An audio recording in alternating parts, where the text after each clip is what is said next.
सोने से जड़ी एक महिला पानी से निकल रही है। तेज चाकू बढ़ते हैं, किसी जानवर की पूंछ जैसे लंबे बाल। सुंदर बेओवुल्फ ने अपनी तलवार पकड़ी और उस पर तान दी, लेकिन महिला प्रेमी ने उससे एक बेटा पैदा करने को कहा। खूबसूरती का सामना कर इंसान भी मुग्ध हो जाता है। ये सुनहरी देवी राक्षस परिवार की अंतिम सदस्य है, क्योंकि नस्लों का उत्पादन जारी रखने के लिए वो अपने साथ शैतान के बेटे को जन्म देने के लिए पुरुषों को चुनेगी। मध्ययुगीन डेनमार्क में बूढ़ा राजा अपनी उपलब्धियों को दिखाने के लिए अपने मंत्रियों का मनोरंजन कर रहा था। सभी लोग शराब पी रहे थे और नाच रहे थे। अचानक हर कोई अंतहीन भय में पड़ गया। अभी देखा कि एक राक्षस ने एक चीखती नौकरानी को थप्पड़ मारकर मार डाला। एक बहादुर सिपाही सबकी रक्षा के लिए दौड़ पड़ता है। राजा रानी की रक्षा के लिए राक्षस से लड़ता है, लेकिन अचानक एक मशाल ने राक्षस को अंदर खींच लिया। अगले दिन राजा ने तुरंत दुनिया को इसकी सूचना दी। जो भी राक्षस को मार सकेगा, राजा उसे राज्य का आधा सोना देगा। खबर फैलते ही बेओवुल्फ नाम का एक सैनिक दिन रात अपने सैनिकों का नेतृत्व करने लगा। क्योंकि राजा और बेओवुल्फ के पिता पुराने परिचित हैं, राजा बहुत स्वागत करने वाला है। किंवदंती है कि बेओवुल्फ समुद्र में था और उसने अकेले ही 9 विशाल राक्षसों को मार डाला था। जहाँ तक इस राक्षस को वश में करने की बात है, वो अत्यंत आश्वस्त था। जब रात हुई, बेओवुल्फ ने अपने अधीनस्थों को गाने का आदेश दिया। जैसा कि अपेक्षित था, राक्षस अंदर घुस गया। योद्धाओं ने तुरंत आक्रमण किया। सभी सैनिक पिछली रात की तरह ही दुखद तरीके से मारे गए। इसी समय एक योद्धा आगे बढ़ा और राक्षस पर टूट पड़ा। परिणाम स्वरूप उसे एक राक्षस ने काट लिया और उसका सिर कट गया। अनेक बलिदानों को देखकर बेओवुल्फ आगे बढ़ा। थोड़े संघर्ष के बाद बेओवुल्फ ने देखा कि राक्षस के कान के पर्दे बाहर निकले हुए थे, इसलिए गायन इसे आकर्षित कर सकता है। फिर उसने राक्षस के कान के पर्दे पर बेतहाशा हमला करना शुरू कर दिया। चीख पुकार के दौरान राक्षस का शरीर सिकुड़ने लगा। कोई फायदा न रहने पर वो केवल भाग सकता था। बेओवुल्फ ने सही समय का फायदा उठाया और राक्षस को एक जंजीर से बांध दिया। यद्यपि वो घातक प्रहार नहीं कर सका, फिर भी उसने राक्षस की बांह को फाड़ दिया। राक्षस बुरी तरह घायल हो गया और एक गुफा में गिर गया और अंततः पानी में मर गया। हालांकि ये राक्षस दूसरी औरत का बेटा है। भय की चीख के साथ मालकिन बेओवुल्फ की ओर दौड़ी।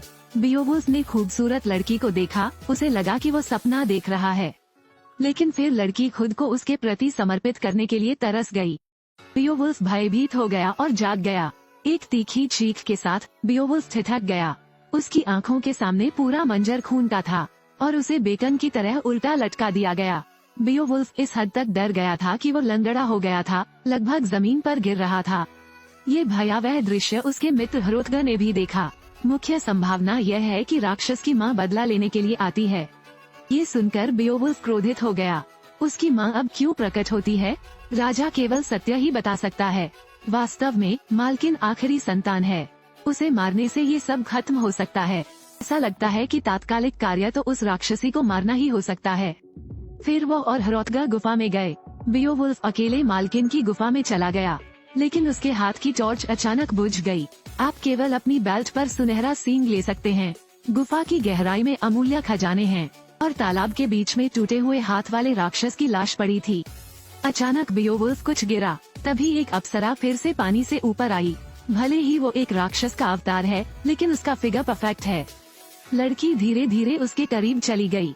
वो कहती है कि बेओवुल्फ ने उसे बच्चे को जन्म देने में मदद की, तब वो उसे सदैव जीवित रहने में सहायता करेगी, साथ ही अनगिनत सोने और चांदी के खजाने, और वो मानव इतिहास का सबसे महान राजा बनेगा। ऐसे और सुंदरता के प्रलोभन के तहत बेओवुल्फ आश्वस्त था। किले में लौटकर उसने राक्षस का सिर मेज पर पटक दिया।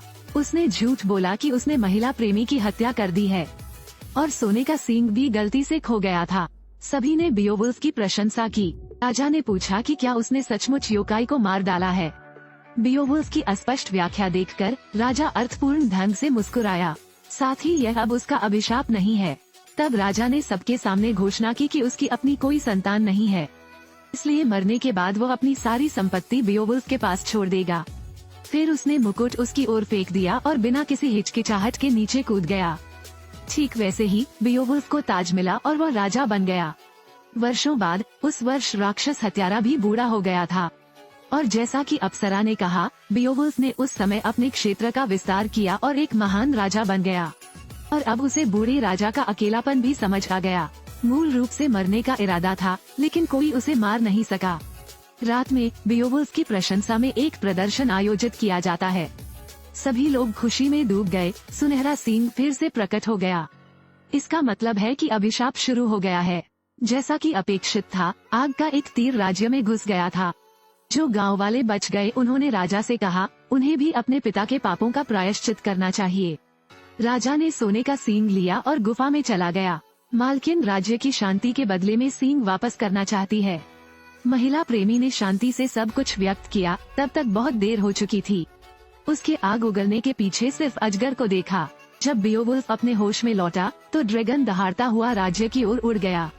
इस बार बियोवुल्फ नहीं चाहता था कि लोगों को फिर से चोट पहुंचे। वह घोड़े पर बैठा और अजगर पर कुल्हाड़ी फेंकी। राजा रस्सी पर चढ़ गया और गलती से उसे ड्रैगन के कमजोर बिंदु का पता चल गया। लेकिन इस बार तीर उड़ गए। बियोवुल्फ ने तुरंत रस्सी काट दी और चट्टान से नीचे गिर गया। सौभाग्य से उसने चट्टान पर लगी लताओं को पकड़ लिया और ऊपर चढ़ गया।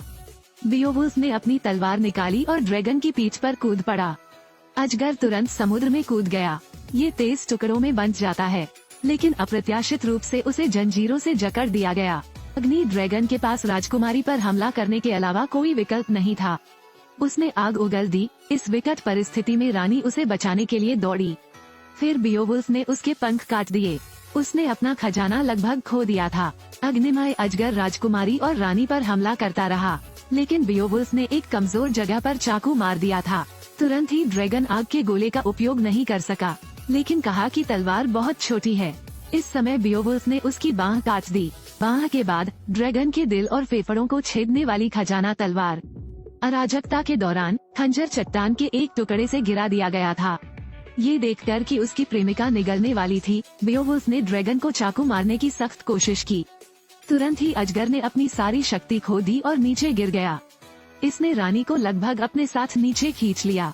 इस समय राजकुमारी ने रानी को बचा लिया। हरोथगा ने आकर उसे ऊपर खींच लिया। ड्रैगन धीरे धीरे इंसान के रूप में परिवर्तित हो गया। फिर भी बियोवुल्फ जैसा ही अपने बेटे और प्रेमिका को लहरों में बहते हुए देखा। बियोवुल्फ को इस पर पछतावा होता है और वो हरोथगा को सच्चाई बताता है। राजा की मृत्यु के बाद उसकी इच्छा के अनुसार हरोथगा राजा बना। समुद्र के किनारे बियोवुल्फ का अंतिम संस्कार भी करें। हर कोई दर्द में है। इसी समय किनारे पर एक सुनहरा सींग दिखाई दिया। गोधूली में मालकिन हरोथगा को मंत्रमुग्ध करने के लिए फिर से प्रकट हुई, लेकिन हरोथगा का घृणित पक्ष देखकर मुझे लगता है कि ये अभिशाप यही रुकना चाहिए। हालांकि यह एक ओपन एंडेड फिल्म है। सत्ता का प्रलोभन या किसी महिला की सुंदरता, यदि आप होते तो आप क्या चुनते?